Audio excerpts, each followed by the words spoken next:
of our lessons is about betrayal, right? And you know, to people at the time, betrayal is a very important lesson, but to us, it's one of our lessons, you know. And you know, having one voice that says, this is what we see because we're more aware. This is what we see a potential of a person. They're more aware. We're more aware. They could do all this stuff. We tell them that, and they're going to hate us. They're going to reject us. They're going to yell at us. They're going to tell us, go away, because we're pushing them too hard. We see their potential, and they are where they are. Of course they have potential, but they're not there. So they feel like they're being pushed. You can do better. I know you can. Just try a little harder, right? They tell us like, screw you, get away from me. Go somewhere else. I hate you. Of course they do, because we're pushing them farther than they can go in the amount of time that they can grow, right? So we're forcing them. We're trying to force something to grow. The plant's going to die or repot somewhere else. So that voice that shows us like, this is the person's potential, that's already betraying. The person's saying, I thought you was my friend. Why are you always pushing me? They feel betrayed. We feel like, how come I see all this stuff for you? I keep trusting that you're going to do it, and you never come through. You betray me. You're betraying me. I can see there's a potential there. Why isn't it coming out, right? How many boyfriends and girlfriends say like, I know there's somebody in there. Why isn't it coming out to meet me? You know, I know there's somebody in there. I'm investing in that. Why isn't it coming out, you know? How come you're not showing it to me? Do you hate me, right? But that means we're betraying ourselves now, because our expectation is too high.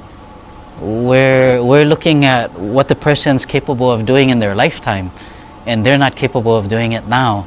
So we're creating two unhappy people, right? When you bring your expectations down to realistic, then you get your expectations met or exceeded, which means you're happy and satisfied, or you're very happy and very satisfied. So if you want to 24 hours a day be very happy, very satisfied, then all you have to do is lower your expectations.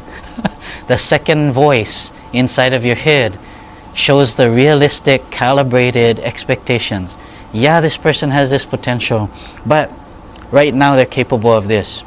And we heard it, we heard the voice, we just didn't listen to the voice. So the voice is saying, yeah, you know, this person's a little bit green, it's not ripe yet. Do you really want to pick them now? If you're picking them now, you should only expect this much. And we think, yeah. Then we're still like outputting, like, I'm doing all this stuff for you. Why isn't this potential person that I see coming out of there? You want to knock on their head and knock on their heart and say, come on, come out. I know you're in there. I can see you in there. Why don't you come out and play with me, right? And they don't come out and play. It's too green. It's not developed yet. That person has never met anybody yet, because they're not whole yet. When they become a whole person, the first person they meet is going to be the very first person they meet as a whole person. When they're not done, they don't exist yet. So that thing that you see does not exist. It exists only as potential, but has not hit the physical plane.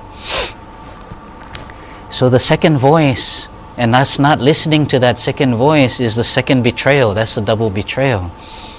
That happens anywhere. Like, what if I expect the patient that I have to take all the herbs that I want them to take, and do all the exercises I want them to do every day, 3 times a day, and then they're gonna make an effort to do all this stuff, and I'm gonna make an effort to do all this stuff, and we're gonna do 50-50, right? We're gonna meet each other halfway. What are they gonna do? They're gonna run away from me. They're never gonna answer their phone. They're not gonna want to talk to me anymore, because I'm expecting them to have their homework done. They don't have their homework done, they don't want to see me. So they're gonna cancel, right? So there's a double betrayal again. Like, oh, stupid patient never does what I say they're gonna say to do, right? My expectation's too high. The second voice said, oh, why don't you just do this for them? They're already making time to see you. Isn't that enough commitment? Like they're very responsible. They're making the time to see you every time. Just help them out. That second voice we don't listen to. Well, they could spend, at least they could do their half. Some of the day they could do that stretch. Like, no, they can't. Do your job, right? So the two voices that we listen to, very important, but that's the inner voice. Inner voice says, this is what you need. You don't need that. Don't go for that. You don't need that. Don't go there. You don't need anything there. Nothing good can come of this. Don't do that. This is the perfect thing for you. Grab it now. This is the perfect place to be. Go there now. Right? Go meet this person right now. You gotta go a little bit faster or you won't meet this person at the store now, right? And we hit the gas. So your inner voice knows everything. So you have to trust. The truth is always there. Doesn't matter how stupid we are, how unaware we are, how dense we are. Our inner voice is still talking, even if we're not listening. So truth exists all the time. Truth is always there. Okay? So that's depicted by the crescent moon. The crescent moon in 2 dimensions, but it's actually a bowl. The bowl looks like a crescent moon. It's at the top of the temple, and it receives and it gives. There's different aspects of that. So that's the front of the throat and the back of the throat. That's the outside mudra in the inside throat mudra. And that opens the psychic channels going to the arms. Okay? So that's that realm. Then we have a realm above that that goes into the third eye and the crown. So the third eye sees truth. So it has to do with trust, and it has to do with intuition. But it has to do a lot with truth. You know, maybe that mirror is made out of water. And we have to be very clear-headed. It's some people say it's a mirror that starts off very cleanly polished, very perfectly polished, and it reflects the truth, very clear. So our intuition immediately reflects the truth, but then our fear and our worry start to cloud the mirror, or starts to ripple the water, and it starts to cloud our judgment. Like, wow, you know, the first impression we got seemed okay, but then our fear and worry got in the way, and now we're scared. We don't know, what if this happens? What if that happens? We're not sure. Now we start getting paranoid. But that's because the water starts to move, or the mirror starts to fog up with our fear. And so, but that means the truth is always there.